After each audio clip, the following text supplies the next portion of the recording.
అందరికీ నమస్కారం అండి. ప్రస్తుతానికి నేను తెలంగాణ మహిళా కమిషన్ ఆఫీస్కి రావడం జరిగింది. నేరెళ్ళ శారద గారు గురించి మీ అందరికీ తెలిసిన విషయమే, చాలా వీడియోలు చూస్తుంటారు. Today is our special guest Nerella Sharada గారు. రండి. ఏ ఉమెన్కైనా సరే సమస్య ఉంది అని అంటే ఉమెన్ కమిషన్కి వచ్చి వాళ్ళు కంప్లైంట్ ఇవ్వాలి అని అనుకుంటే వన్స్ లోపలికి వచ్చిన తర్వాత, మీ పేరు ఏంటండి? భారతి అండి. నేను ఇక్కడ సెక్షన్ ఆఫీసర్ భారతి. భారతి గారు, నమస్కారం అండి. నమస్తే. వన్స్ వచ్చిన తర్వాత ఇక్కడ జరిగే ప్రాసెస్ ఏంటి మా ప్రేక్షకులకు ఒకసారి చెప్తారా? వన్స్ వచ్చిన తర్వాత వాళ్ళ బాధ ఏదైతే ఉందో పిటిషన్ రూపంలో మాకు రిసెప్షన్లో ఇస్తారండి. ఓకే. వాళ్ళని ఇక్కడ కూర్చోబెట్టి వాళ్ళ పరిస్థితి ఏంటి అని కనుక్కొని 33 డిస్ట్రిక్ట్స్కి డిస్ట్రిక్ట్ వైజ్ సెక్షన్ ఆఫీసర్ని డివైడ్ చేశారండి. వాళ్ళు ఏ డిస్ట్రిక్ట్ అయితే వర్తిస్తారో ఆ డిస్ట్రిక్ట్ సెక్షన్ ఆఫీసర్కి పంపిస్తామండి. ముందు ఫస్ట్ టైం అయితే వాళ్ళు మాట్లాడతారు సెక్షన్ ఆఫీసర్స్, వాళ్ళ ప్రాబ్లం ఏంటో కనుక్కొని వాళ్ళకి ఏ విధంగా అయితే మనం గైడ్ చేయగలమో అవన్నీ చెప్పి చెప్తారు. ఆ తర్వాత మళ్ళీ ఫర్దర్గా వాళ్ళకి లీగల్ ఏదన్నా కావాలి అనుకుంటే లీగల్ అడ్వైస్ కోసం లీగల్ సెల్ ఉంటుందండి ఇక్కడ. ఇది లీగల్ సెల్ ఇక్కడ లీగల్ అడ్వైస్ కావాలంటే తను విజయ్ భాస్కర్ అని లీగల్ అడ్వైస్. తర్వాత ఇక్కడ ఒక సెక్షన్ ఆఫీసర్ ఉంటారండి, సెక్షన్ ఆఫీసర్ 1 అని. తిను హైదరాబాద్ చూస్తారు, తను హైదరాబాద్ అండి. తర్వాత ఇంకా ఇక్కడ సెక్షన్ ఆఫీసర్స్ ఉంటారు, రూమ్ వైజ్ ఆ డిస్ట్రిక్ట్ సెక్షన్ ఆఫీసర్స్ ఉంటారండి. వాళ్ళ దగ్గర పూర్తి ఇన్ఫర్మేషన్ తీసుకొని వాళ్ళకి సపోర్ట్ కావాలంటే అది గైడ్ చేస్తారు. గైడ్ చేసి దాన్ని బట్టి వాళ్ళకి పోలీస్ స్టేషన్కి పంపించడమా, వాళ్ళ రిప్రజెంటేషన్ని ఆర్ కౌన్సిలింగ్కి పిలిపించడమా, ఆర్ ఫర్దర్గా ఇంకా ఏదైనా హెల్ప్ కావాలి అంటే అది కనుక్కొని ఆ విధంగా గైడ్ చేస్తామండి. థ్యాంక్ యూ అండి. Thank you.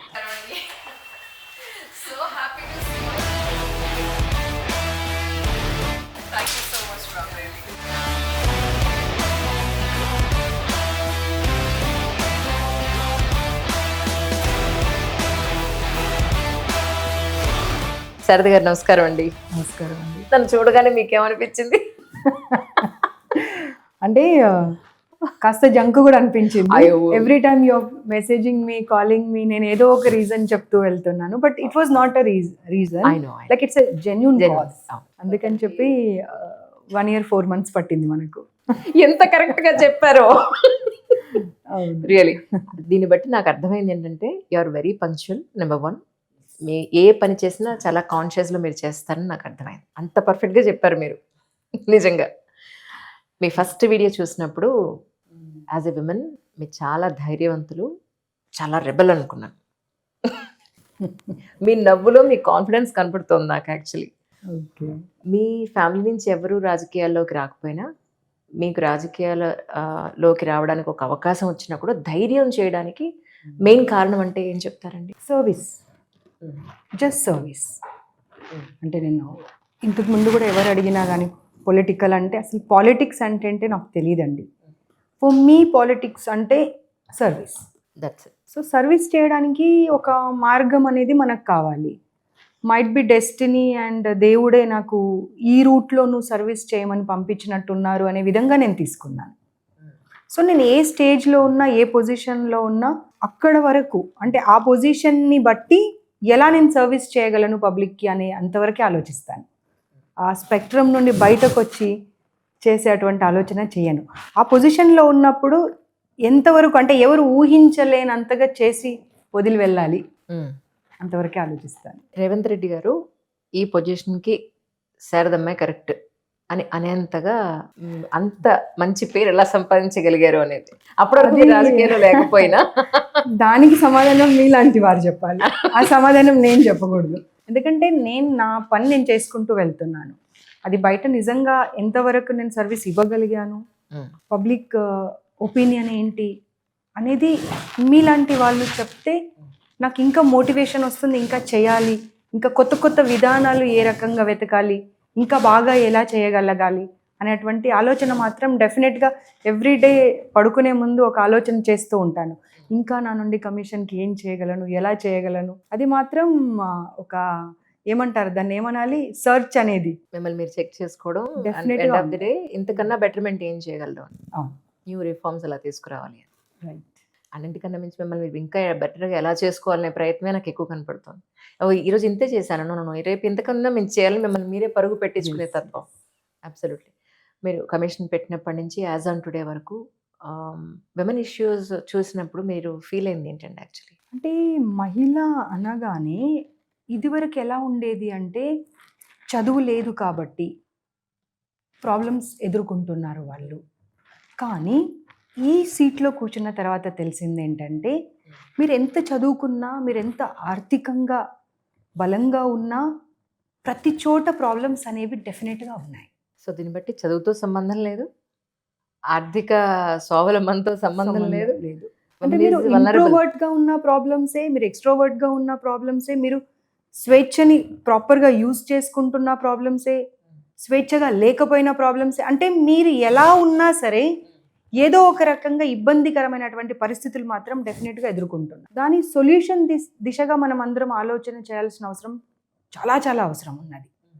సో మేధావులందరూ ఒక చోట చేరి మేధావులతో పాటుగా ఆ కింద స్థాయిలో ఎవరైతే ఎలాంటి ఇబ్బందులు ఎదుర్కొంటున్నారో అందరూ కలిసి ఒక మంచి స్ట్రాంగ్ మేధోమథనం జరగాల్సిన అవసరం ఉన్నది. సో దాని ప్రకారంగా లా రిఫార్మ్స్ కూడా జరగాలి.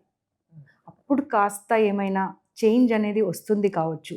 ముందుగా మనుషులు ఆలోచించేటువంటి విధానం మారాలి. మహిళ ఆడ అనగానే నేను చెప్పినట్టుగా చదువుకున్న వాళ్ళ ఏ స్థాయిలో ఉన్నారా అనేది కాకుండా ఒక చులకన భావం ఉందంటారా? చులకన కన్నా ఎక్కువ మా కోసమే పుట్టారు, మా కోసమే బ్రతకాలి, అంటే మా కోసమే అనే దృక్పథం మారి రెండు సోల్స్కి దేవుడు ఈ ప్రపంచంలో ఈక్వల్ రైట్స్ ఇచ్చాడు. ఇద్దరు కలిసి బ్రతకండి అనడానికి పంపించాడు తప్పించి ఒకరు ఇంకొకరి పైన ఆధిపత్యం చేయడానికి పంపించలేదు. అది ఆడవారు మగవారి పైన కానివ్వండి, మగవారు ఆడవారి పైన కానివ్వండి. డిఫరెంట్ సోల్స్, ఇద్దరు హ్యూమన్ బీయింగ్స్. మనం హ్యూమన్ బీయింగ్స్గా చూడాలి తప్పించి నువ్వు ఆడ నేను మగ అనే రకంగా గనక చూస్తే ఈ తారతమ్యం అనేది మార్చడం అనేది చాలా కష్టమైనటువంటి. కుటుంబానికైనా, సమాజానికైనా, దేశానికైనా వీళ్ళు రెండు కళ్ళ లాంటి వాళ్ళు. ఒకవైపు నుంచి వీళ్ళ సపోర్టు, ఇంకో వైపు నుంచి వీళ్ళ సపోర్టు, రెండు బ్యాలెన్స్ అవ్వకపోతే జరిగే అనర్థాలే ఇవి. కానీ అంటే ఒక రోజులో ఎన్ని కేసెస్ చూస్తున్నారండి యాక్చువల్గా? అంటే వేరియేషన్ ఉంటుంది. ఒక్కొక్క రోజు 25 కేసెస్ వస్తాయి, ఒక్కొక్క రోజు 50 కేసెస్ వస్తాయి, ఒక్కొక్క రోజు 10 కేసెసే వస్తాయి. మీరు చెప్పినట్టు వెల్ ఎడ్యుకేటెడ్ ఉన్నారు అక్కడ. ఇప్పుడు నేను లోపలికి వచ్చేటప్పుడు and they don't want to show their cases also. Right. అంటే వచ్చి బతిమలాడతారు, మ్యామ్ ప్లీజ్ మా ఐడెంటిటీ బయట పెట్టకండి అంటే నేను అంటాను మీరు అసలు నన్ను బతిమలాడే అవసరం లేదు. డే 1 నేనే డిసైడ్ చేసుకున్నాను ప్రాబ్లమ్ని సాల్వ్ చేయాలి తప్పించి ఆ ప్రాబ్లం ఎవరికి ఉంది అని బయట చెప్పాల్సిన అవసరం నాకు లేదు. ఐఏఎస్ ఆఫీసర్స్ ఫ్యామిలీస్ నుండి వస్తున్నారు, ఐపీఎస్ ఆఫీసర్స్ నుండి ఫ్యామిలీ నుండి వస్తున్నారు, జడ్జెస్గా చేసిన వాళ్ళ పిల్లల కేసెస్ కూడా పంపిస్తున్నారు. ఏంటంటే తనైతే ధైర్యంగా చేయగలుగుతున్నారు, ఎవరికి సెక్యూర్ ప్లేస్లో ఉంటాం మేము. ప్రలోభాలకి లోబడకుండా నిర్ణయం చేసేవాళ్ళు ఎప్పుడైతే ఉంటారో, న్యాయం చేసే వాళ్ళు ఎవరైతే ఉంటారో అప్పుడు ఎవరైనా మన దగ్గర రావడానికి భయపడరండి. నాకైతే అర్థమైంది అంతేవరకు. కొన్నిసార్లు నేను నిజంగా ఆశ్చర్యపోయాను. ఐఏఎస్, ఐపీఎస్, సిఎస్గా చేసినటువంటి ఫ్యామిలీస్, హైకోర్టు జడ్జెస్గా చేసినటువంటి ఫ్యామిలీస్, హైకోర్టులో లేదా సుప్రీంకోర్టులో ఇప్పుడు ఎవరైతే అక్కడ ఆల్రెడీ పనిచేస్తున్నారో అలాంటి వాళ్ళ పిల్లల్ని కూడా మన కమిషన్కి పంపించడం ఏంటి అని ఆశ్చర్యపోతున్నాను. కానీ ట్రస్ట్ అంతా ఉండడం వల్లే కదా అబ్సల్యూట్లీ. ఎంత పెద్ద స్థాయిలో ఉన్నా కూడా రావడం అనేది it's just because of you అండి.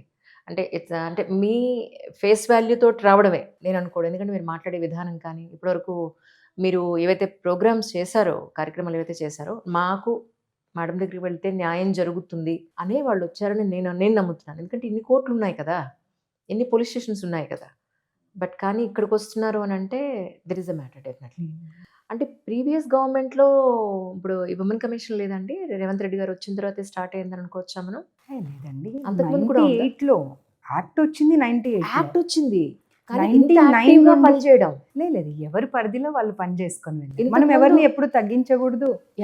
వాళ్ళ పరిధిలో వాళ్ళు పని చేసుకున్నారు. మేబీ ఆ కాలంలో సోషల్ మీడియా కానివ్వండి, ఛానల్స్ కానివ్వండి, యూట్యూబ్స్ కానివ్వండి ఇంత యాక్టివ్గా లేకపోవడం వల్ల కావచ్చు. కానీ ఎవరి పరిధిలో వాళ్ళు 99 నుండి అయినటువంటి చైర్పర్సన్స్ ఇప్పటి వరకు పని చేస్తూనే వచ్చారు. ఎందుకంటే ఫుడ్ కమిషన్ చైర్మన్గా ఆయన ప్రతాప్ రెడ్డి గారు అక్కడ ఉన్నారు కదా, ఆయన వచ్చిన తర్వాతే ఓహో ఇది ఒకటి ఉంది, దీని కింద ఇలా వర్క్ చేస్తోంది అని చెప్పని మాకు తెలిసింది. To be frank, though we're into media, అంటే చాలా డిపార్ట్మెంట్స్ ఉంటాయండి గవర్నమెంట్ ఆధ్వర్యంలో. చాలా ఉంటున్నా ప్రజల వరకు రీచ్ అయ్యే పనులు చేయడం, లేదా మేము ఇవి చేస్తున్నామని ప్రజల వరకు తీసుకొచ్చే మీడియం లేకపోవడం వల్ల చాలా డిపార్ట్మెంట్స్ ఉన్నాయని తెలీదు. అలాగే ఇప్పుడు మీరు వచ్చిన తర్వాత కానీ ఇంత అవేర్నెస్ లేదు, టు బి ఫ్రాంక్. అంటే మీడియాతో పాటుగా ఏమవుతుంది అంటే ఇక్కడికి వచ్చినప్పుడు వాళ్ళకి న్యాయం జరిగినప్పుడు ₹1 డబ్బు తీసుకోకుండా ఆ తర్వాత అది ఆడవాళ్ళ తప్పు ఉంటే మీది తప్పు అని ధైర్యంగా నేను చెప్పగలుగుతున్నాను. నేను కేవలం మగవాళ్ళ పక్షపాతిగా లేదా ఆడపక్షపాతిగా నేను పనిచేయట్లేదు. కొన్ని సందర్భాలలో ఆడవాళ్ళది తప్పు ఉండి వాళ్ళ కుటుంబం కనుక కూలిపోయేటువంటి పరిస్థితులు ఉంటే వాళ్ళని తిట్టి చక్కదిద్ది పంపిస్తున్నాను. సో అది ఏమవుతుందంటే వాళ్ళు బయటకు వెళ్ళిన తర్వాత వాళ్ళ ఫ్రెండ్స్ దగ్గర కానివ్వండి, చుట్టాల దగ్గర కానివ్వండి, లేదు అక్కడికి వెళ్తే ఏదో ఓన్లీ మహిళల పట్ల మాట్లాడడం అలా జరగకుండా ఇద్దరిని కూర్చోబెట్టి కౌన్సిలింగ్ చేసి పంపిస్తున్నారు అనే దాంతో నమ్మకం ఎక్కువ ఏర్పడి మగవాళ్ళు కూడా మేము ఉమెన్ కమిషన్కి అప్రోచ్ అవ్వచ్చు మా ప్రాబ్లంతో. మా భార్య కనుక మా మాట వినకపోతే అమ్మ కాస్త మా భార్యతో మాట్లాడి చెప్పండి, పంపించండి అనేటువంటి పరిస్థితులను కూడా తీసుకొచ్చాం మేము. That's amazing really. మీరు పేర్లు ఏం చెప్పొద్దు. ఫర్ ఎగ్జాంపుల్ సొసైటీలో, అదే పేర్లు సొసైటీలో అంటే ఈ ఏం జరిగి ఉండొచ్చు ఎగ్జాక్ట్ గా అమ్మాయిల మిస్టేక్స్ అంటే ఆ కేసులో ఏం జరిగిందంటే ఏం చెప్తారు? మిస్టేక్స్ అంటే they are all silly mistakes అండి. మనం దాన్ని సీరియస్గా తీసుకునే అవసరం లేదు. అదే నువ్వు చెప్పినట్టు నేను ఎందుకు వినాలి, నా స్వేచ్ఛ నాకుంది కదా, నేను ఈక్వలే అయినప్పుడు ఆ పని నువ్వు కూడా చేయొచ్చు కదా, ఇలా చిన్న మిస్టేక్స్. లేదంటే అత్తమామల ప్రమేయం ఉండడము, ఇరువైపులా అత్తమామలు అంటే మళ్ళీ ఒకవైపున చెప్పట్లేదు, లేదా ఆడపడుచు సిస్టర్స్ది ప్రమేయం ఉండడం, అలా చిన్న రీజన్స్ ఉన్నాయి. ఆ చిన్న రీజన్స్ కూడా చాలా పెద్ద రీజన్స్గా వాళ్ళు చూస్తున్నారు. దాంతో ఆ కుటుంబము అంటే ఇద్దరు విడిపోయేటువంటి పరిస్థితులు వస్తున్నాయి. ఆ టైంలో బంధువులు చెప్తే వేరుగా ఉంటుంది, తల్లిదండ్రులు చెప్తే వేరుగా ఉంటుంది. అదే మాకు సంబంధం లేని ఒక కమిషన్ దగ్గరకు వచ్చినప్పుడు కూర్చోబెట్టి ఇద్దరికి కనువిప్పు చేసి ఇది మీ పొరపాటు, మీరు ఇది చేయడం వల్ల మీ భర్త మీ నుండి విడిపోయాడు అనుకోండి, సరే మీరు రెండో పెళ్లి చేసుకుంటారు కావచ్చు, లేదా మగవాళ్ళు రెండో పెళ్లి చేసుకుంటారు కావచ్చు, ఇంతకన్నా బెటర్గానే అయితే ఉండలేరు కదా. అదే కదా, 100% ఎవరు కరెక్ట్ గా ఉంటారు చెప్పండి మనుషుల్లో? ఎక్కడొక్కడ ఏదో ఒక లోపం ఉంటుంది. ఫస్ట్ టైం మీరు అంటే లవ్ మ్యారేజ్ కేసెస్ కూడా చాలా వస్తాయి. ఇద్దరు 5 సంవత్సరాలు 10 సంవత్సరాల నుండి పరిచయం ఉండి ఇద్దరినొకరు ఇష్టపడి పెళ్లి చేసుకొని కలిసి ఉండే అప్పుడు కల్లా ప్రాబ్లమ్స్ స్టార్ట్ అవుతాయి. అప్పుడు వాళ్ళతో నేను అంటూ ఉంటాను, సరే మీరు విడిపోతారు, ఇంకో పెళ్లి చేసుకుంటారు. అప్పుడు ఈ గత అంటే ఇంతకు ముందు జరిగిన పెళ్లిలో మీరు విడిపోవడానికి రీజన్ ఇదే కావచ్చు అని దెప్పి పొడుస్తారు తప్పించి అంతకన్నా బాగానైతే చూసుకోరు కదా. అబ్సల్యూట్లీ అండి, కరెక్ట్ చెప్పారు. పొరపాటున ఒక మ్యారేజ్ కనుక ఫెయిల్ అయ్యి సెకండ్ మ్యారేజ్కి వెళ్ళిన తర్వాత ఇందుకే మొదటి వాళ్ళు వదిలేసి ఉంటారు అనే ఇద్దరిని అంటారు, ఇద్దరి వైపు నుంచి ఉంటుంది. సో అలాంటప్పుడు ఆ ప్రాబ్లమ్స్ ఏదన్నా ఉంటే ఇద్దరు కూర్చొని రిజాల్వ్ చేసుకోవాలి కదా. చాలాసార్లు ఇరువైపులా బంధువులని, తల్లిదండ్రులను, సిస్టర్స్ని కూడా నేను ఒక మాట చెప్తూ ఉంటాను, మీరు అసలు వాళ్ళ ఫ్యామిలీలో ఇన్వాల్వ్ అవ్వకండి. Let them SIT together and resolve the issues.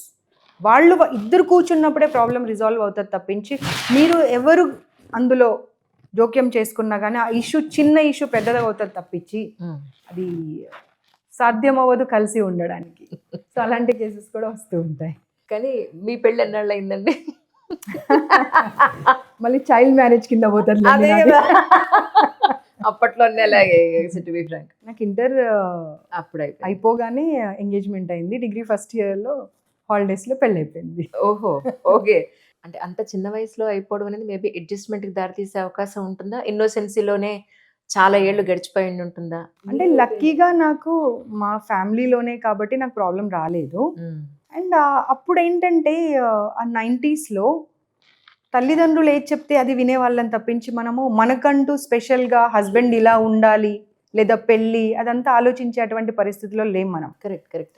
ఎంతసేపు తల్లిదండ్రుల మాట వినడం, అవును, అంతవరకు. ఇప్పుడు క్వైట్ ఆపోజిట్ ఉంది. నువ్వు చెప్తే నేను ఎందుకు వినాలి అని, నాకంటూ ఒక ఒపీనియన్స్ లేవా, నా ఇష్టం మీద నేను డిపెండ్ అయి ఉంటాను అని చెప్పాను. అంటే ఇప్పుడు ఆలోచన చేస్తే ఇది కూడా రైటే. ఒక అమ్మాయికి కానీ ఒక అబ్బాయికి కానీ తన జీవిత భాగస్వామిని ఎన్నుకునేటువంటి అవకాశం ఇవ్వాలి, కానీ ఆ స్వేచ్ఛ అధిగమించిపోకూడదు అంతవరకు. ఒకటి పేరెంట్స్ వైపు నుంచి, 2 పిల్లల వైపు నుంచి అని మనం 2 2 వర్షన్స్ తీసుకుంటే అండి, పిల్లలకి వాళ్ళ వాళ్ళ అభిప్రాయాలు లేదా వాళ్ళు తీసుకునే నిర్ణయాలు వాళ్ళకి వదిలేస్తాము అనంటే వాళ్ళకున్న అనుభవం ఎంత? రైట్. అలాని తల్లిదండ్రుల అనుభవంతో ఎన్నో దెబ్బలు తిని ఉంటారు కాబట్టి, ఇలా చేయొద్దు, ఇలా చేయండి అని చెప్తారు. సో, ఇది పిల్లలేమో అది అర్థం చేసుకోకుండా మాకు ఫ్రీడమ్ ఇవ్వలేదని వీళ్ళంటారు. ఇలాంటి కేసులు కూడా వస్తున్నాయి మీ దగ్గరికి? అప్పుడు నేను చెప్పేది ఒకటే, అంటే మన దగ్గర వచ్చిన కేసెస్కే కాకుండా మీ ద్వారా ప్రతి ఒక్కరికి చెప్పేది ఒకటి, మీకంటూ సొంత అభిప్రాయం అనేది ఉండడంలో తప్పు లేదు. కానీ మీ అభిప్రాయానికి మీ తల్లిదండ్రుల అనుభవం కానివ్వండి, మీ చుట్టాలు లేదా బంధువులు లేదా మీ సిస్టర్స్, మీ సిబ్లింగ్స్ ఎవరన్నా ఉంటే వాళ్ళ అనుభవం కానివ్వండి, ఇవాళ సోషల్ మీడియాలో ఏది మీకు స్టడీ చేయాలన్నా కానీ, ఇన్ఫర్మేషన్ గ్యాదర్ చేయాలన్నా కానీ ఆన్ టిప్స్ మీకు అవైలబుల్ ఉంటుంది. అవును. సో వాటన్నింటినీ జత చేసుకొని క్రోడీకరించి ఆ తర్వాత you please come to a conclusion. నాకు తెలిసిందే ప్రపంచము, నేను తీసుకున్న నిర్ణయమే కరెక్ట్గా అనుకుంటే మీరు మరి ఆ కాన్సిక్వెన్సెస్ ఏవైనా సరే అది ఎదుర్కోవడానికి కూడా మీరు రెడీగా ఉండాలి. మీరొచ్చిన తర్వాత ఈ జర్నీలో ఇంత వింత కేసు నేను ఎప్పుడూ చూడలేదు అన్నది ఏమైనా ఉందండి? చాలా ఉన్నాయండి, అవునా? చాలా ఉన్నాయి అసలు. ఫర్ ఎగ్జాంపుల్ అంటే మరీ ముఖ్యంగా అంటే ఇప్పుడు నేను చెప్పినట్టుగా తల్లిదండ్రుల ప్రభావం ఎక్కువైపోయి పిల్లలు విడదీసేటువంటి పరిస్థితులు, కొన్నిసార్లేమో మూర్ఖంగా ప్రవర్తించి ఇద్దరు మంచి వాళ్ళే ఉంటారు విడివిడిగా చూస్తే, కానీ ఆ మూర్ఖత్వం వల్ల విడిపోయేటువంటి పరిస్థితులు తెచ్చుకున్న వాళ్ళు. ఇంకా కొన్నిసార్లు చూస్తే ఈ కులాలు అనేటువంటి దాంట్లో పడి, అంటే 7-8 సంవత్సరాలు కలిసి ఉన్నప్పుడు కులం గుర్తుకు రాదు, ఏది గుర్తుకు రాదు. అట్రాక్షన్ తగ్గిపోయి పెళ్లి చేసుకోవాలి అన్నప్పుడు కులం గుర్తుకొస్తుంది, తల్లిదండ్రులు గుర్తుకొస్తారు, ఫ్యామిలీస్, ఆర్థిక పరిస్థితులు అన్నీ గుర్తుకొస్తాయి. సో ఇవే కాకుండా ఇంకా చాలా ఇష్యూస్ ఉన్నాయి. మొన్ననైతే కొన్ని ఇష్యూస్ వచ్చాయి. 60-70sలో ఉన్న పెద్దవాళ్ళు, పెద్ద మనుషులుగా చలామణి అవుతున్న వాళ్ళు సొసైటీలో 25 to 35 years మధ్యలో ఉన్న అమ్మాయిలను, వాళ్ళకి డబ్బు ఆర్థికంగా ఏదో ఒక అవసరం అనేది ఉంటుంది. ఆ అవసరాన్ని మేము తీర్చుతామని చెప్పి 3-4 సంవత్సరాలు వాళ్ళని హోటల్స్కి తీసుకువెళ్ళి వాళ్ళని వాడుకుంటున్నారు. వాడుకున్న తర్వాత ఆ అమ్మాయికి కాస్త జ్ఞానోదయం అయ్యా, లేకపోతే నేను ఇంకా ఇలాంటి పరిస్థితులలో ఉండలేను అని అనుకున్నప్పుడు వాళ్ళు అందులో నుండి బయటకు వద్దామంటే వీళ్ళు రానివ్వకుండా భయపెట్టేసి బ్లాక్ చేస్తున్నారు. సో నా దగ్గరకు వచ్చారు, చాలా గట్టిగా బెదిరించి పంపించాను. ఇప్పుడు మళ్ళీ నోటీస్ ఇష్యూ చేసి హియరింగ్కి కూడా పిలిచాను. సో ఈ యొక్క ఇష్యూ కూడా మీ ద్వారా నేను తప్పకుండా చెప్పాలనుకుంటున్నాను. దయచేసి మీరు ఆర్థికంగా భగవంతుడు మీకు మంచి పరిస్థితులు కల్పించినప్పుడు, నిజంగా సమాజంలో ఉన్నటువంటి ఆడవాళ్ళు కష్టాల పాలైనప్పుడు మీ దగ్గర పనిచేస్తున్న వాళ్ళు కానివ్వండి, మీకు తెలిసిన వాళ్ళు కానివ్వండి, మీ దగ్గరకు వస్తే మీరు కాస్త సాయం చేయండి. తప్పించి శారీరకంగా లొంగ తీసుకొని వాళ్ళని సంవత్సరాల తరబడి మీ బానిసలుగా కనుక పెట్టుకోవాలనుకుంటే పైనున్నవాడు ఒకటి చూస్తూ ఉంటాడు. అది కాస్త గమనించండి, గుర్తుపెట్టుకోండి. అంతేకాకుండా రేపు మీ భార్యకు కానివ్వండి, మీ ఎదిగిన కూతురుకి కానివ్వండి, కొడుకుకి కానివ్వండి, లేదా మీ మనవలు మనవరాళ్ళకి కానివ్వండి, మా తాత ఇలాంటి వాడు అని తెలిస్తే పరిస్థితి ఏంటి? వాళ్ళు ఇంతకుముందు ఇచ్చినటువంటి గౌరవము మీకు మళ్ళీ ఇవ్వగలరా? మీ కళ్ళలోకి మీరు కళ్ళు పెట్టుకొని చూసుకొని అందరి సమాజం ముందు గనక మీరు నిలబడగలరా? ఒకవేళ నేను ఐడెంటిటీ మీది మీడియా వాళ్ళకి గనక చేరవేశాను అనుకోండి, అన్ని మీడియా ఛానల్స్లో గనక మీ గురించి వచ్చిందనుకోండి, మీరు ఏ రకంగా బయట సమాజంలో తిరుగుతారో ఒక్కసారి మీరు ఆలోచన చేసుకోవాలి. ఇలాంటి కేసెస్ చాలా వస్తున్నాయి కాబట్టి తప్పకుండా చెప్పాల్సినటువంటి పరిస్థితి ఉంది. ఏ ఆడపిల్లైనా మీ దగ్గరికి వచ్చినప్పుడు ఆ భగవంతుడు మనకి కనిపించడు కాబట్టి ఆ భగవంతుడి స్వరూపంగా మీరు నిలబడి అమ్మాయి లైఫ్ని చక్కదిద్దండి, తప్పించి శారీరకంగా లొంగ తీసుకోకండి వాళ్ళని. అన్నింటికన్నా మించి, అవసరానికి మించి మనిషి దగ్గర డబ్బు ఉన్నప్పుడు ఎంటర్టైన్మెంట్ అని అంటే మనకు కావాల్సింది తినడం, కావాల్సింది తాగడం, మన కావాల్సిన బట్ట, ఇవన్నీ మన అవసరాలు మనకి కావాల్సినట్టుగా ఎంత కాస్ట్ అయినా మనం భరించేంత శక్తి భగవంతుడు మనకి ఇచ్చినప్పుడు అనవసరమైన వాటి మీద, ఎస్పెషల్లీ ఏంటంటే డ్రింక్ కానీ, లేదంటే వాళ్ళు సంతోషంగా ఉండాలంటే వాళ్ళ వైఫ్తోనో వాళ్ళ హస్బెండ్తోనో ఉండాలి నిజానికి. అలాంటిది వదిలేసి ఎంటర్టైన్మెంట్ అంటే బయట 10 మందితో తిరిగితే అదే ఎంటర్టైన్మెంట్. బయట నేను వీళ్ళతో ఉన్నాను, వాళ్ళతో ఉన్నాను, వాళ్ళు నాకు ఇంత క్లోజు, వీళ్ళు నాకు అంత క్లోజు అని చెప్పుకోవడం ఈరోజు స్టేటస్ సింబలా? Exactly. It's too bad and really it's too bad. వాడి నెంబర్ ఎంత పెద్ద అయితే వీడు పెద్ద తోపు అన్నట్టుగా జెంట్స్ అనుకుంటున్నారు. అమ్మాయిల పాయింట్ ఆఫ్ వ్యూలో అమ్మ బాబాయ్ వీళ్ళు చాలా పెద్ద సర్కిల్ అన్నట్టుగా వీళ్ళు చెప్పుకుంటున్నారు. కానీ అల్టిమేట్గా ఇది ఎటు దారి తీస్తుంది అని అంటే మానసికంగా, శారీరకంగా కుంగిపోయి, పరువు పోయి, end of the day suicide చేసుకునేంత వరకు వెళ్తాయి. కరెక్ట్. ఇట్స్ టూ బ్యాడ్ అండి. కానీ నాకు మీదొక వీడియో చూశాను నేను. మీరు శ్రీముఖి తోటి స్టేజ్ మీరు వచ్చారు మీరు ఆ Yeah. రోజున. తరుణ్ గారు కూడా ఆ రోజు మైక్ తీసుకుని మాట్లాడారు. ఆ రోజున మీరు ఎంత ధైర్యంగా చెప్పారంటే లివ్ ఇన్ రిలేషన్షిప్లో ఉండకండి అంటే మీరు ఎన్ని కేసులు చూసి మీరు ఎంత బాధపడి ఉంటే అంత ఓపెన్గా మాట్లాడతారా అనిపించింది నాకు. మీరు చూసిన వాటిల్లో అంటే కొన్ని ఎగ్జాంపుల్స్ ఎందుకు అడుగుతున్నా అంటే అండి, మన పిల్లలకి మనం చూడరా అప్పుడు ఇలా అయింది, ఇలా జరుగుతుందేమో ఒకసారి ఆలోచించండి అని మనం ఎగ్జాంపుల్గా ఇవ్వడం కోసమే మిమ్మల్ని అడుగుతున్నాను. కరెక్ట్. ఇప్పుడు ఆల్రెడీ మనం ఎంత చెప్పినా ఇప్పుడు లివ్ ఇన్ రిలేషన్షిప్లో ఉన్నవాళ్ళు చాలా మంది ఉన్నారు, కోట్ల మంది ఉన్నారు. అందుకని ఒక ఎగ్జాంపుల్గా మాకు ఏదైనా చెప్పగలుగుతారా, ఇదండి ఇలా ఉంది పరిస్థితి అని చెప్పడానికి? చాలా ఉన్నాయి. మళ్ళీ సేమ్ కేసు రిపీట్ చేయమంటే చేస్తాను నేను. శ్రీముఖి షోలో దసరా రోజు టెలికాస్ట్ అయిన షోకి అమ్మాయి ఎస్సీ, అబ్బాయి వైశ్య. సో వాళ్ళు ఆల్మోస్ట్ ఒక 6-7 years లివ్ ఇన్లో ఉన్నారు.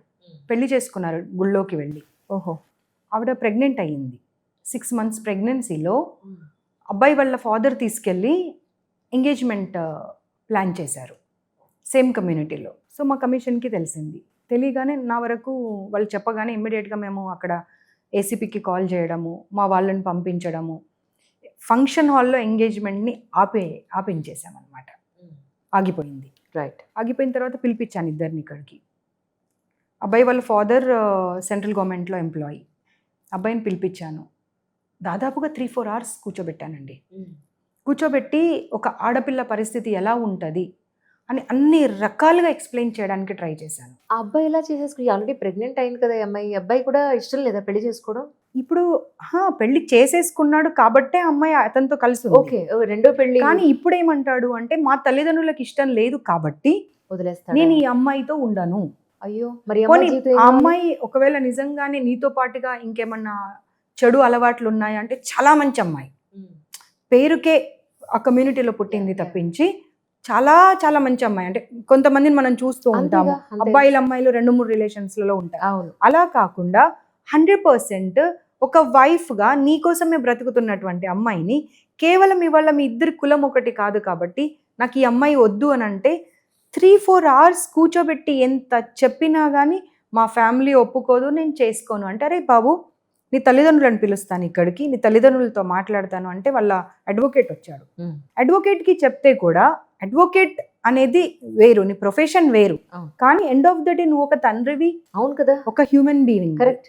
వాళ్ళకి ఒక అమ్మాయి ఉంటుంది, వస్తుంది తర్వాత. అలాంటప్పుడు వద్దు బాబు, నువ్వు ఈ కేసుని డీల్ చేయకు, వాళ్ళిద్దరిని కలపడానికి ప్రయత్నం చేయి, అంతే తప్పించి మీ ఫీజు కోసం మీరు ఇలాంటి పని చేయొద్దు అని అతనితో కూడా దాదాపుగా గంటన్నర మాట్లాడినా కానీ అతను నా ముందు తలకాయ ఊపి వెళ్ళాడు, బయటకు వెళ్ళగానే తిరగబడి మాట్లాడుతూ ఉన్నాడంట.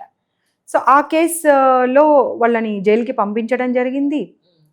అతను వాళ్ళ ఫాదర్ జాబ్ చేస్తున్నటువంటి ఆఫీస్కి కూడా మేము కాల్ చేసి చెప్పడం జరిగింది, ఇలా ఉంది పరిస్థితి అని చెప్పి. ఇప్పుడేమో అమ్మాయికి జన్మనిచ్చింది ఆవిడ. ఆ అమ్మాయి కోసం ఇప్పుడు ప్రాపర్టీలో రైట్స్ కోసము 100% ఆ అమ్మాయి కష్టపడతా ఉన్నది. మేము సపోర్టివ్గా నిలబడ్డాము. అంతేకాకుండా డెలివరీ టైంలో కూడా SC/ST కేసు ఎవరైతే పెడతారో ఒక 4 లక్షల కంపెన్సేషన్ లాగా ఇస్తారనమాట వాళ్ళు. అది కూడా ఇవ్వడానికి అంటే అడుగడుగున ఉమెన్ కమిషన్ ఆ అమ్మాయికి అండగా నిలబడి, నువ్వు ధైర్యం కోల్పోవద్దు, ఏ క్షణంలో కూడా నేను ఆత్మహత్య చేసుకుంటానని కానివ్వు, ఇంకా నాకు నా పరిస్థితి ఏంటి కానీ దిగులు పడే అవసరం లేదు, మేము 100% నీకు ఉన్నాము అనేటువంటి ధైర్యం చెప్పి పంపించామండి. అలా ఇంకా చాలా కేసెస్ ఉన్నాయి. ఒకసారి మన ఇది అయిపోయిన తర్వాత కేసెస్ తీసుకొచ్చి మీ ముందు పెడతాను తప్పకుండా. ఇలా చాలా కేసెస్ జరుగుతూ ఉన్నాయండి. అమ్మాయిలకు కూడా చెప్పదలుచుకున్నాను నేను, ఎవరన్నా అబ్బాయి మీ దగ్గరకు వచ్చి నువ్వు అంటే నాకు చాలా ఇష్టం, మన ఇద్దరం వెళ్ళి గుళ్ళో పెళ్లి చేసుకుందాము, పెళ్లి చేసుకొని కలిసి బ్రతుకుదాము అంటే మీరు ధైర్యంగా ఒకటే మాట అనండి, నువ్వు నాతో కలిసి బ్రతకాలి అంటే ముందుగా నన్ను మీ ఫ్యామిలీ దగ్గరికి తీసుకెళ్ళు. ఎగ్జాక్ట్లీ. మీ ఫ్యామిలీ దగ్గరికి తీసుకెళ్తే మీ ఫ్యామిలీ యొక్క అనుమతితో మనం పెళ్లి చేసుకుందాము, మనం కలిసి బ్రతుకుదాము. అంతే తప్పించి సరే 2-3 సంవత్సరాల తర్వాత సద్దు మనుగుతుంది అన్నీ, ఆ తర్వాత పెళ్లి చేసుకోవచ్చులే అని అనుకుంటే మాత్రం మీరు తప్పటడుగు వేసిన వాళ్ళు అవుతారు. అమ్మాయి లైఫ్ స్పాయిల్ అయిపోయింది. దీనికి ఇంకొక ఎగ్జాంపుల్ చెప్తాను. ఇంకా కూడా నేను న్యాయం చేయలేకపోయాను అమ్మాయికి, నాకు బాధ ఉంది అది. కాకపోతే అబ్స్కాండింగ్ ఉన్నాడు కాబట్టి మేము వెతకలేకపోతున్నాం. రైట్. అమ్మాయి ఇక్కడే అమీర్పేట్లో చదువుకుంటూ ఇక్కడే ఉండేది. సో ఒక అబ్బాయితో రిలేషన్లో ఉండి ఇద్దరు పెళ్లి చేసుకున్నారు. అబ్బాయి ఇంకో వేరే పిల్లలతో కలిసి ఉంటాడు, ఆ రూమ్లోనే వెళ్ళి ఇద్దరు కాపురం చేసేవాళ్ళు. ఆ తర్వాత ఈ అమ్మాయికి తల్లిదండ్రులు మంచి పెళ్లి చేశారు. పెళ్లి చేసిన తర్వాత అతనికి నాకు ఇంకొకరంటే ఇష్టం ఉంది, నాకు నువ్వు వద్దు అని చెప్పి డివోర్స్ తీసుకొని వచ్చేసింది. డివోర్స్ తీసుకొని వచ్చిన తర్వాత ఇతనికి మంచి జాబ్ వచ్చింది. ఓకే. జాబ్ వచ్చిన తర్వాత ఇప్పుడు నువ్వు నాకు వద్దు అంటాడు. ఆ తర్వాత అమ్మాయి కమిషన్కి వచ్చింది. సో మేము సిపి గారితో సహా అందరికీ లెటర్స్ పంపించాము, అతను ఎక్కడున్నా సరే పట్టుకొని వచ్చి మా దగ్గర అపియర్ చేయాల్సిందే మీరు అని చెప్పి. అతను దొరకడే.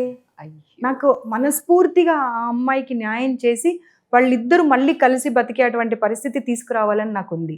ఆ ఒక్క కేసు కాదు, అలాంటి కేసెస్ చాలా ఎక్కువ వస్తున్నాయి. ఇది నేను జస్ట్ ఎగ్జాంపుల్ చెప్పాను.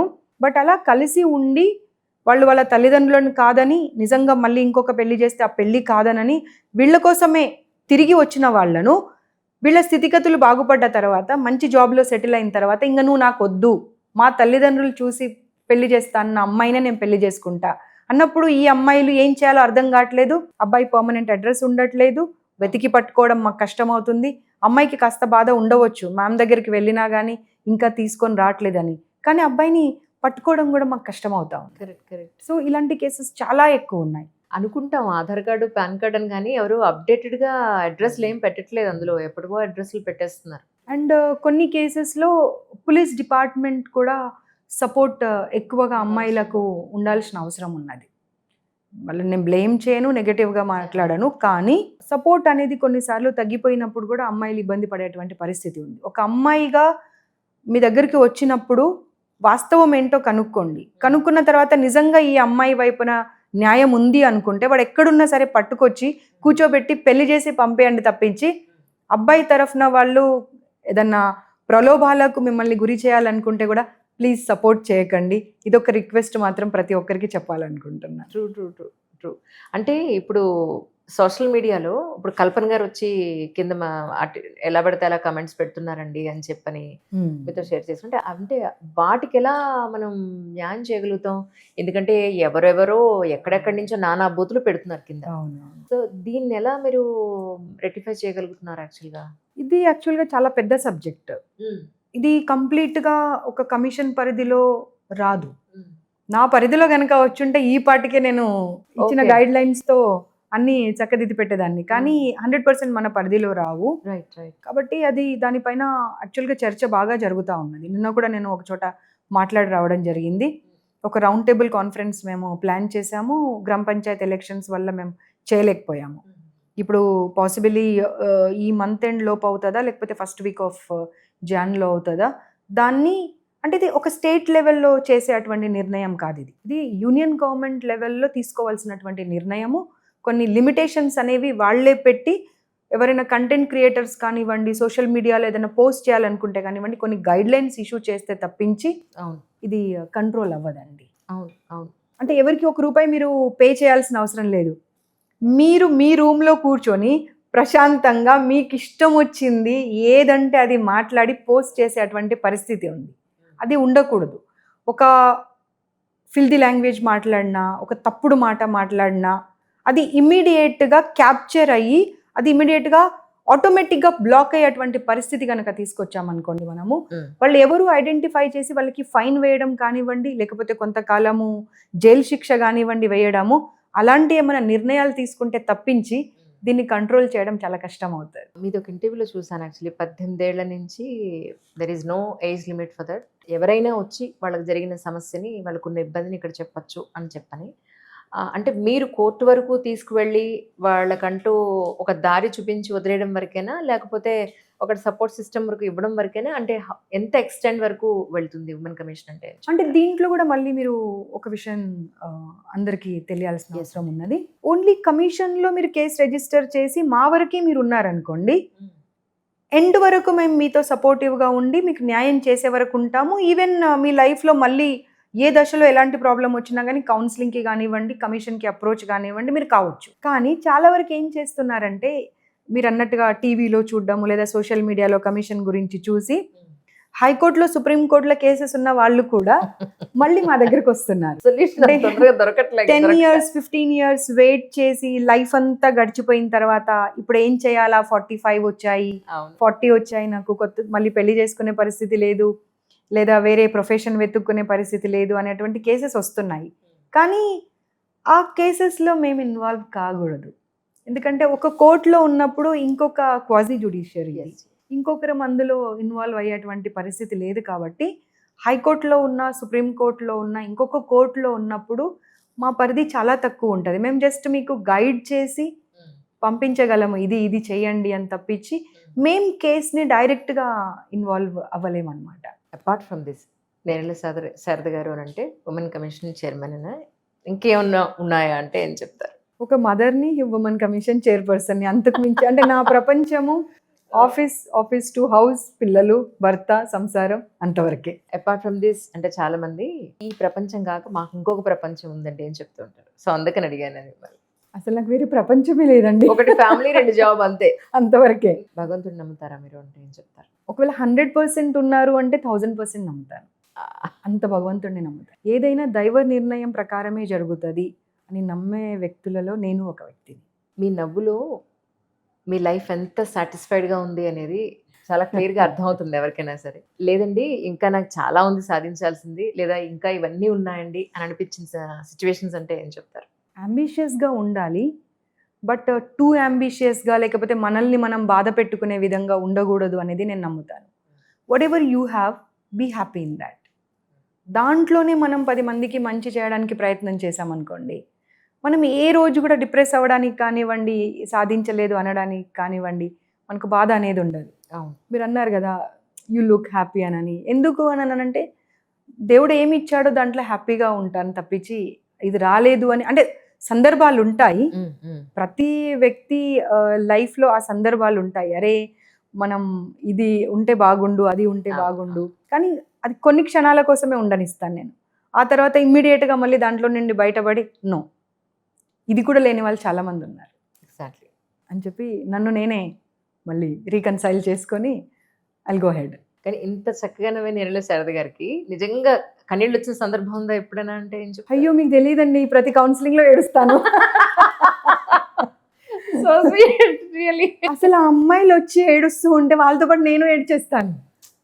మళ్ళీ ఆ తర్వాత ఒక 2-3 days వరకు నాకు అది మనసులో నుండి పోదు కదండి. భయమేస్తూ ఉంది నాకు చాలాసార్లు చూస్తూ ఉంటే అమ్మాయిలని.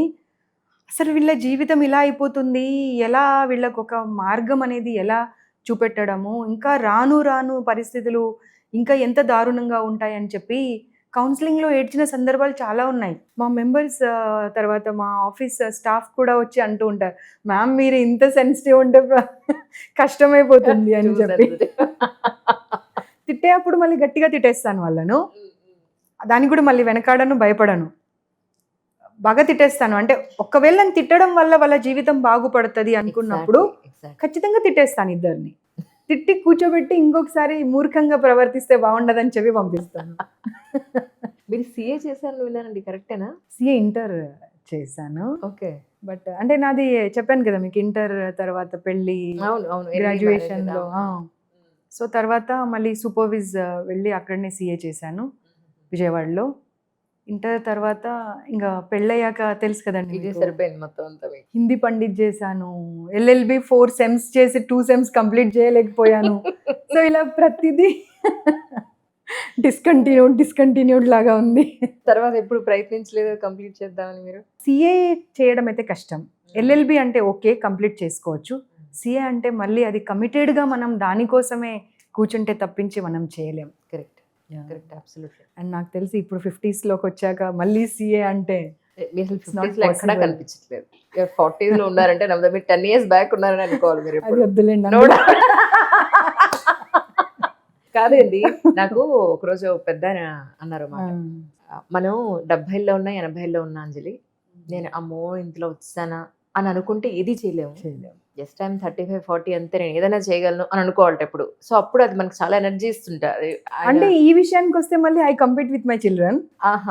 నేను ఎక్కడ కూడా మళ్ళీ ఓ మదర్గా మేము ఉండము. ఇది ఆఫ్ ద రికార్డ్ అయితే కట్ చేసుకోండి. నా ఇద్దరు ఆడపిల్లలకి నేను ఫ్రెండ్స్ లాగానే ఉంటాను. బయట సిచ్యువేషన్స్ మీరు ఇన్ని చూస్తున్నారు కదా, మీ ఆడపిల్లలకి మీరు ఏం చెప్తారు ఇంటికి వెళ్ళిన తర్వాత? అంటే ఇక్కడ మటుకు ఏమవుతుంది అంటే ఇవన్నీ చూసిన తర్వాత వెళ్ళి వాళ్ళతో డిస్కస్ చేస్తాను. నేను ప్రతిదీ డిస్కస్ చేస్తాను. అండ్ కొన్నిసార్లు ఎక్కువ రిస్ట్రిక్షన్స్ పెట్టేస్తున్నాను, నాకే అర్థమవుతుంది. సో అప్పుడు పాపం వాళ్ళు ఇబ్బంది పడుతున్నారు.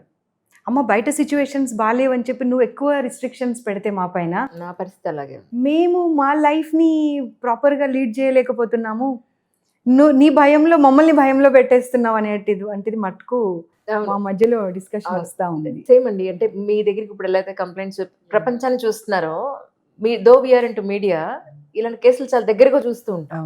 అన్ని సెక్టార్స్ లో కూడా ఇంటికి వెళ్ళి ఇలా ఏంటంటే అన్ని ఇలా ఎందుకు అవుతుంది, అందరికి ఇలా ఎందుకు అవుతుంది, నువ్వు అనవసరంగా భయపడుతున్నావు, ఇక్కడికి వెళ్ళొద్దంటావు, అలా వెళ్ళొద్దంటావు, ఇలా వెళ్ళొద్దంటావు, ఇవన్నీ రిస్ట్రిక్షన్స్ పెట్టి మాకు చాలా ఇబ్బంది పెడుతున్నావు అంటారు ఇంట్లో.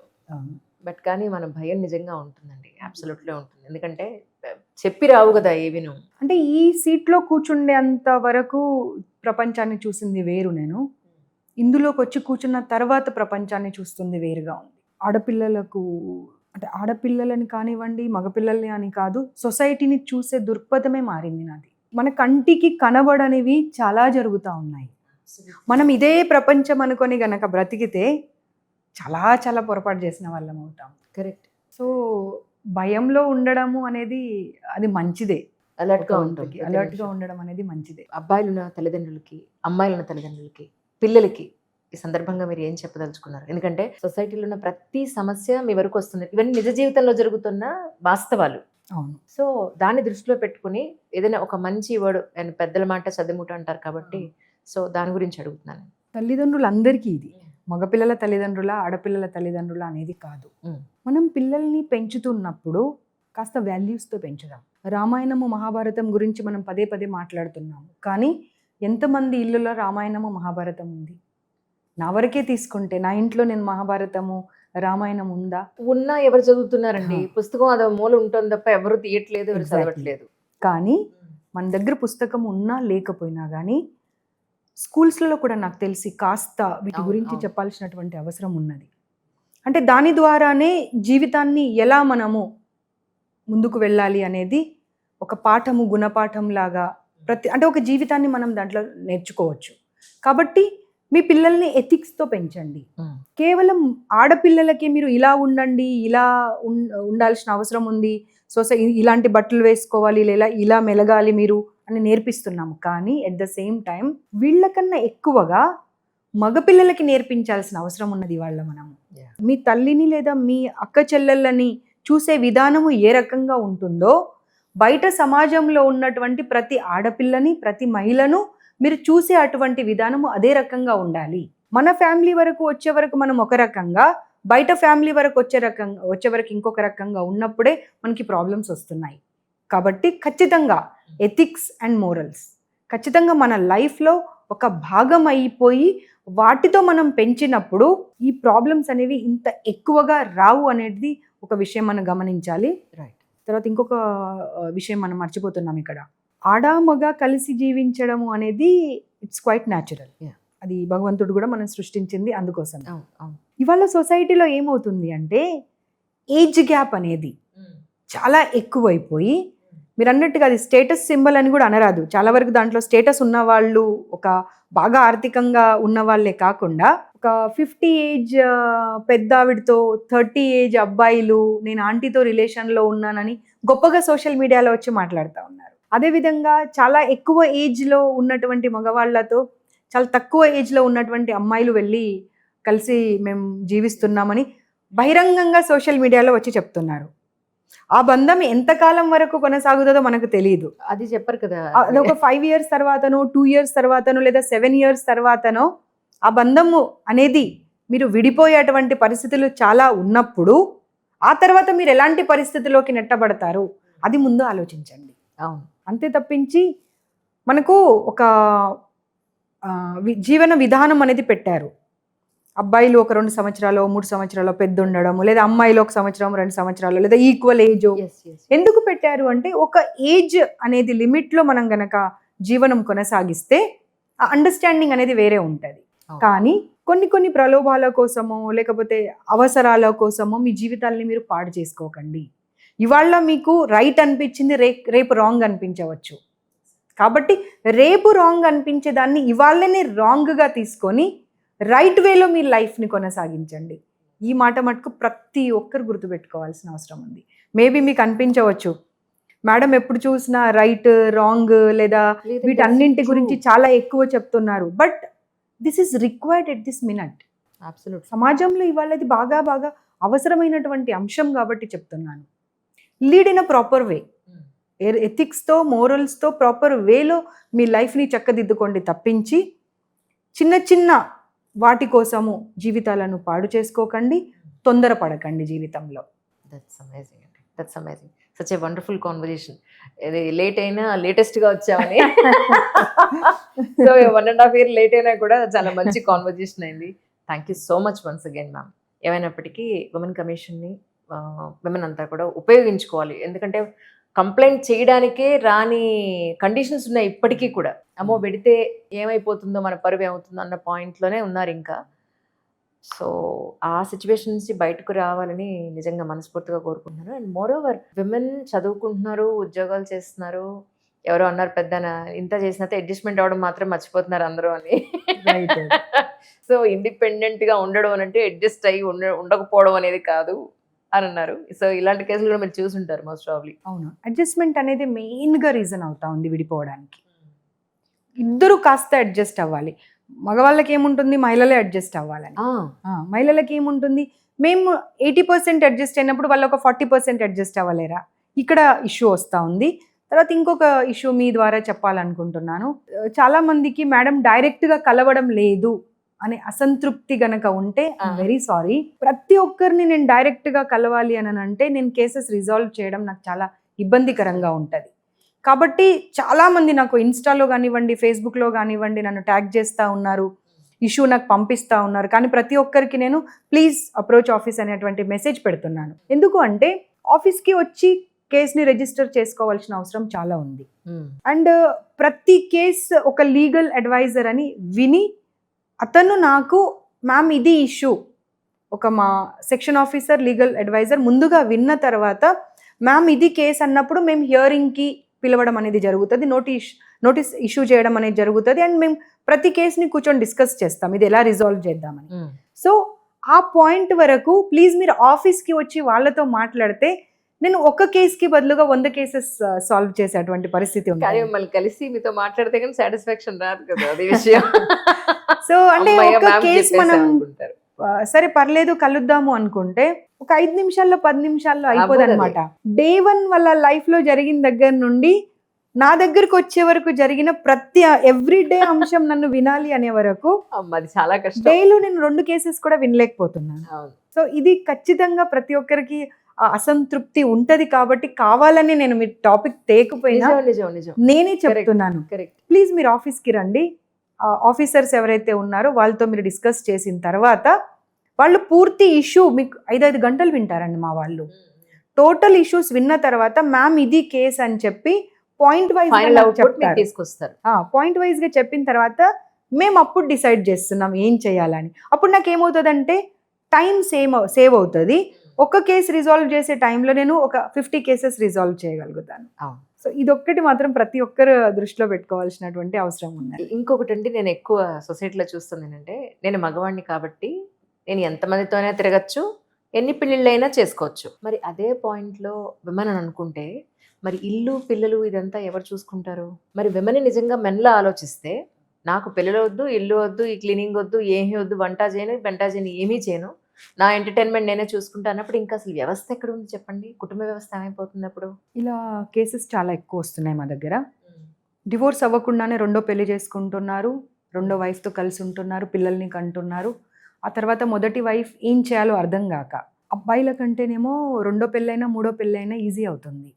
కానీ అమ్మాయిలు మళ్ళీ పెళ్లి చేసుకోవాలంటే డివోర్స్ అనేది ఖచ్చితంగా సర్టిఫికెట్ చేతిలో ఉండాలి. అంతేకాకుండా చాలా ఎక్కువ జడ్జ్ చేస్తారు, జడ్జ్ కూడా ఎక్కువ చేస్తారు. తర్వాత పిల్లలు ఉంటేనైతే రెండో పెళ్లి అనేది చాలా అసాధ్యమైనటువంటి విషయము. అదొకటి. ముస్లిం లేడీస్లో ఇది ఎక్కువ ప్రాబ్లం వస్తూ ఉంది మా దగ్గర. వాళ్ళు ఏమంటారంటే మా చట్టమే మాకు ముస్లిం లీగల్ రైట్స్ ఏంటంటే మాకు 4 పెళ్ళిళ్ళు చేసుకునేటువంటి అవకాశం కల్పించారు అనే వరకల్లా వాళ్ళు మా దగ్గరకు వచ్చి నలుగురు పిల్లలతో మమ్మల్ని వదిలేశారు, వెళ్ళి ఆ వైఫ్తో ఉంటున్నారు, మ్యామ్ పక్కడికి ఎలా ఉంటారు. పక్కడికి ఎలా ఉంటే వాళ్ళు ఏమంటారు కదా అంటే అరే హమారే లా నే హమ్కో దియా హే 4 షాదీ కర్నే కా, సో మా తప్పేముంది ఇక్కడ అని అంటారు. అండ్ మెయింటెనెన్స్ అనేది సిస్టమ్ లేదు వాళ్ళ దాంట్లో. అట్లీస్ట్ హిందూ లా రోడ్డు మీద పడేస్తారు వీళ్ళంతే. హిందూ లా దారుణం కదండి. ప్రకారంగా అట్లీస్ట్ ఆ మెయింటెనెన్స్ కోసం మనం కోర్టుకి వెళ్తే కోర్ట్ అయినా కానీ వాళ్ళకి మెయింటెనెన్స్ ఇచ్చేటువంటి పరిస్థితులు ఉన్నాయి. ముస్లిం లా ప్రకారంగా మటుకు ఇది ఒకటి చాలా ప్రాబ్లం అవుతుంది. సో దీని గురించి మనము డెసిషన్ తీసుకోవడానికి చాలా కష్టమైన పరిస్థితి. మొన్న ఢిల్లీలో కూడా ఒక మీటింగ్ జరిగితే నేషనల్ కమిషన్ వాళ్ళది ఆల్ ఓవర్ ఇండియా నుండి కొంతమందిని పిలిపించడం జరిగింది. చాలామంది అంటే ధైర్యం చేయలేకపోయారు ఈ సబ్జెక్ట్ మాట్లాడడానికి. మీరు అన్నట్టుగా నేను కాస్త ధైర్యం ఎక్కువ చేస్తాను, అవును. భయపడకుండా. అవును, కాబట్టి నేను సీరియస్గా ఇన్వైట్ చేశాను వాళ్ళను. వాళ్ళు కొన్ని సంస్థలు ఏమన్నాయంటే, మేము 20 years నుండి హైదరాబాద్లో వచ్చి ఈ కేసెస్ని డీల్ చేయాలని చూస్తే మమ్మల్ని కొంతమంది భయపెట్టి ఇక్కడ నుండి పంపించడం జరిగింది అంటే నేను అన్నాను, నేనున్నంత కాలం మీరు ధైర్యంగా రండి. మనకు కావాల్సింది ఆ మత పెద్దలో లేకపోతే రాజకీయ పెద్దలో కాదు, అక్కడ ఇబ్బంది పడుతున్నటువంటి ఆ మహిళకు మనం చేయాల్సినటువంటిది న్యాయం. కాబట్టి నేను 100% మీకు అండగా ఉంటాను, మీరు రండి అని నేను చెప్పి పిలవడం జరిగింది. సో దీనిపైన కూడా నేను మేబీ ఒక 6 monthsలో మత పెద్దలందరినీ పిలిచి కూర్చోబెట్టి ఏం చేద్దాము అనేటువంటి ఆలోచన చేయాల్సిన అవసరం ఉన్నది. హిందూస్మి మనం కాబట్టి ముస్లిమ్స్ ఇష్యూలో జోక్యం చేసుకోకూడదా అనే ఆలోచన నేను చేయట్లేదు. ఆర్ సొసైటీ కాబట్టి హా. ఇదంతా మనదే. నేను వాళ్ళని కూడా ఒక మహిళగా చూస్తున్నాను. అంతే అంతే. అక్కడ హిందూనా ముస్లిం అని నేను చూడట్లేదు, ఒక మహిళగా చూస్తున్నాను. కాబట్టి మరి 4 పిల్లలు అయిన తర్వాత రోడ్డున పడేస్తే మెయింటెనెన్స్ ఇవ్వకపోతే మళ్ళీ అమ్మాయి వాళ్ళు ఎలా పరిస్థితి తయారవుతారు ఏంటి? అసలు? ఈవిడ పరిస్థితి ఏంటి? పిల్లలు ఎలా తయారవుతారు? పిల్లల పరిస్థితి ఏంటి? కాబట్టి మీరు మత పెద్దలే చర్చించి దీనికి ఒక నిర్ణయం తీసుకోండి అనేటువంటి అంశాన్ని వాళ్ళ ముందు పెట్టబోతున్నాను నేను. That's amazing. సో ఆ మహిళల పట్ల మాత్రం మనకు కొంతలో కొంత చిత్తశుద్ధి ఉండాల్సిన అవసరం ఉన్నది, కొంత సెన్సిటివ్గా మనం వాళ్ళ గురించి ఆలోచించాల్సిన అవసరం కూడా ఉంది. అండ్ ఇంకొకటి రీసెంట్గా నేను ఒక సొసైటీ వాళ్ళని కలిసినప్పుడు సమ్ కౌన్సిలింగ్స్ అవి ఇస్తూ ఉంటారు మెంటల్ ఇష్యూస్ మీద. ఎలాంటి కేసెస్ వస్తున్నాయి అని నేను అడిగినప్పుడు వాళ్ళు చాలా చెప్తే నేను చాలా ఆశ్చర్యపోయాను. ఏంటంటే డబ్బుల కోసం ఇటు అమ్మాయిలు అబ్బాయిలు 2 వైపుల నుంచి ఉన్నారు.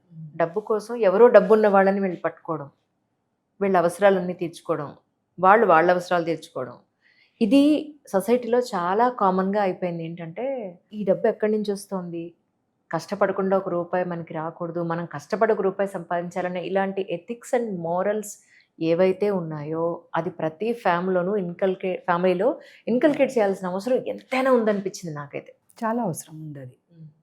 డబ్బు అనేది జీవితంని కొనసాగించడానికి అవసరమే, కానీ ఆ డబ్బు ఏ రకంగా వస్తుంది అనేది కూడా ఆలోచించాలి. అంతేకాకుండా ముందుగా చెప్పినట్టుగా ఒక స్పాన్ ఆఫ్ లైఫ్ కోసం మీరు మిగతా లైఫ్ని పడుగు చేసుకోకండి. కరెక్ట్. ఇవాళ కాస్త కష్టపడతారు కావచ్చు, కష్టపడి మంచికి వెళ్ళండి తప్పించి ఇవాళ సుఖం కోసము జీవితం అంతా కష్టం పాలు చేసుకోకండి. సో ఆ డబ్బు కోసము రిలేషన్లోకి వెళ్ళడము అనేది it's not a right way.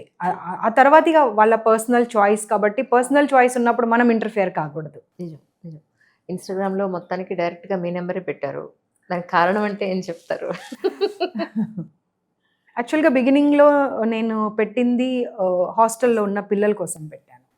Hostels colleges నేను విజిట్ చేసినప్పుడు వాళ్ళు పడుతున్న ఇబ్బందులు చూశాను. కాబట్టి సరే ఇంకా వేరే ఎవరిదన్నా ఇస్తే పిల్లలు ఇబ్బంది పడకూడదు అని చెప్పిన వాళ్ళు మళ్ళీ నా వరకు ఆ విషయం తీసుకురాకపోతే పిల్లలకు న్యాయం చేయడం కష్టం అవుతుంది అని చెప్పి నా నెంబర్ పెట్టడం జరిగింది.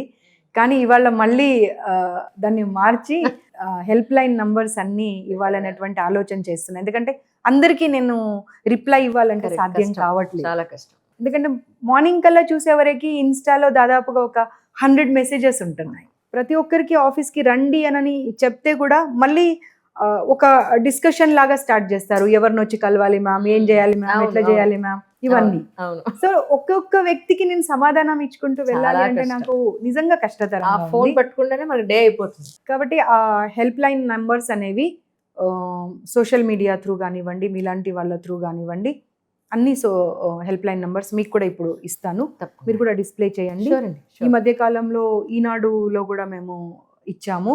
సో ఆఫీస్కి వస్తే ఇంకా కాస్త ఎక్కువ న్యాయం చేయగలుగుతాను, Correct. ఎక్కువ మందికి చేయగలుగుతాను. Absolutely. అంటే మీరు ప్రైవేట్ హాస్టల్స్కే వెళ్ళారా, లేదంటే గవర్నమెంట్ హాస్టల్స్ మీ పరిధిలోకి రావంటారా? ప్రైవేట్ కన్నా నేను గవర్నమెంట్వే ఎక్కువ వెళ్ళాను. సీరియస్లీ? ఎస్.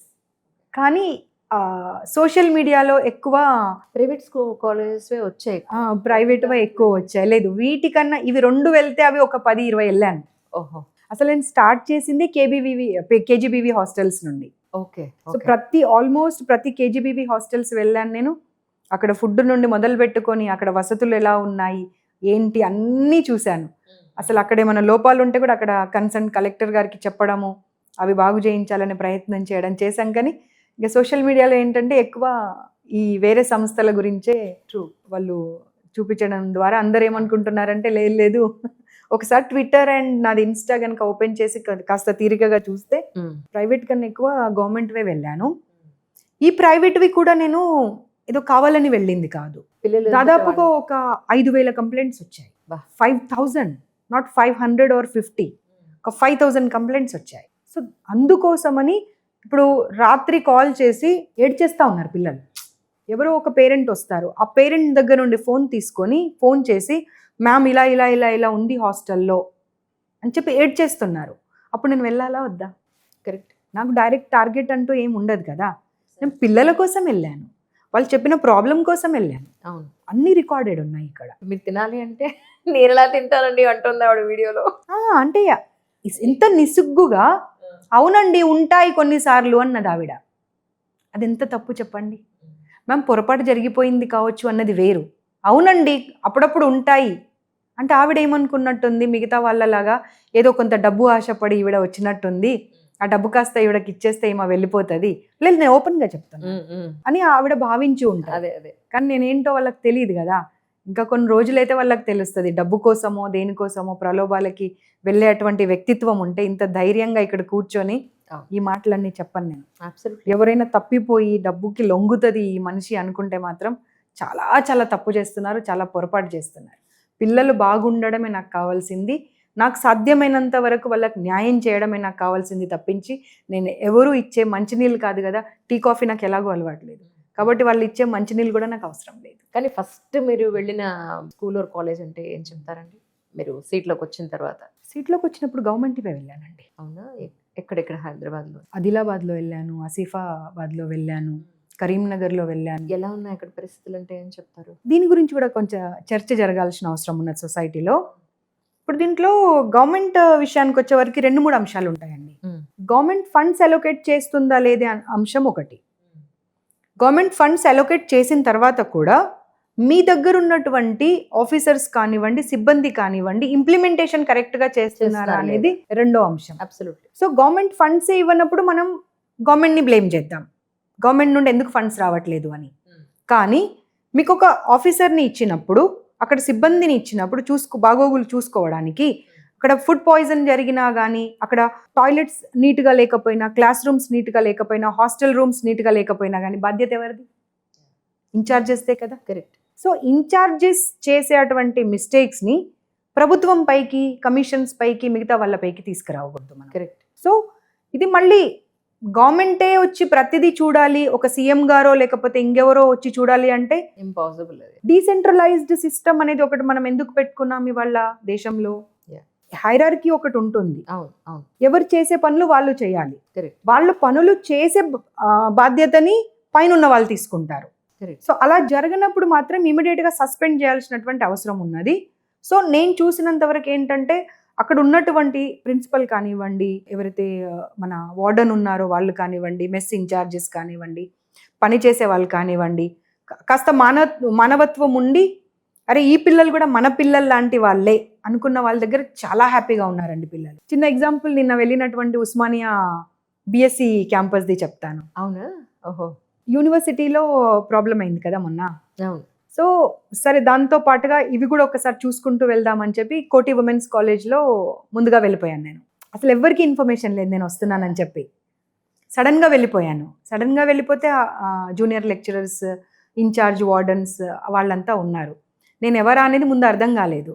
కొంతమంది ఏమో ఆల్రెడీ నన్ను మీడియాలో చూసిన వాళ్ళకి అర్థమైపోయి వాళ్ళేమో మ్యామ్ ఎందుకు వచ్చారని భయపడిపోయి వణుకుతా ఉన్నారు. వెళ్ళడమే ముందుగా అన్ని రూమ్స్ చెక్ చేశాను, వాష్రూమ్స్తో సహా అన్ని రూమ్స్ చెక్ చేసిన తర్వాత డైనింగ్ హాల్కి పిల్లలందరినీ పిలిచేశాను. దాదాపు 700 మంది పిల్లలు అందరూ వచ్చారు. వచ్చిన తర్వాత వీళ్ళందరూ ఉంటే భయపడతారని వాళ్ళందరినీ పంపించేశాను బయటకు.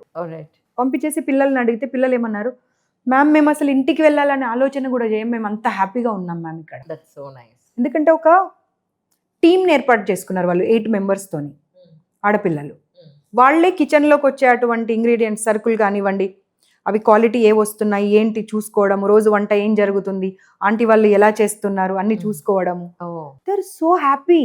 ఎంత హ్యాపీ అయిపోయాను తెలుసా నేను అన్నాను, అరే మంచిదైందిరా నేను రావడం వల్ల అట్లీస్ట్ నాకు ఇక్కడ అట్మాస్ఫియర్ తెలిసింది, లేదురా డెఫినెట్గా ఒక మంచి ప్రోగ్రామ్ చేస్తాం మీతో అని చెప్పి వచ్చాను. వస్తూ అక్కడ భోంచేసి కూడా వచ్చాను. టొమాటో కర్రీ, సాంబార్ అన్నీ చేశారు. మా స్టాఫ్ అంతా వచ్చి అంటారు, మ్యామ్ మనం ఇంట్లో చేసుకున్నట్టే ఉంది మ్యామ్, అక్కడ ఏదో హాస్టల్లో తిన్నట్టుగా లేదు అని. సో అలాంటి పరిస్థితులు ఉన్నాయి. ఈ మధ్యకాలంలో కొన్ని చోట్ల ఫుడ్ పాయిజనింగ్ అవి అయ్యాయి. వాటిని కూడా నేను జరగలేదు అని నేను చెప్పట్లేదు, అలాంటివి కూడా జరుగుతున్నాయి. కానీ స్టాఫ్ అనే వాళ్ళు కనుక ప్రాపర్గా దృష్టి పెడితే అలాంటి సంఘటన జరగదు. కాబట్టి ఈ సందర్భంగా వాళ్ళకు కూడా చెప్తున్నాను, హాస్టల్లో చదువుతున్నటువంటి పిల్లలు, స్కూల్లో చదువుతున్నటువంటి పిల్లలు మీ పిల్లలే. మీకు ఉద్యోగం ఇచ్చి జీతం ఇచ్చి అక్కడ పెట్టింది వాళ్ళ బాగోగులు చూసుకోవడానికి తప్పించి, మీకు నెల జీతం వస్తుంది కదా వాళ్ళు ఎక్కడ పోతే అక్కడ పోనీలే అని అనుకుంటే ఏదో ఒక సందర్భంలో మీకు చెప్పా పెట్టకుండా నేను వస్తాను. ఆ సస్పెన్షన్ అనేది 1-2 నెలల కోసం ఉండదు, జీవితకాలం సస్పెన్షన్ అయ్యేటువంటి పరిస్థితులు కూడా ఉంటాయి. కాబట్టి ఖచ్చితంగా వాళ్లకు గవర్నమెంట్ ఇచ్చేటువంటి సదుపాయాలు ప్రాపర్గా అందే అటువంటి బాధ్యతని మనం అందరం తీసుకుందాం. Thank you so much ma'am. Really ఎక్కువ టైం తీసుకుంటే క్షమించాలి.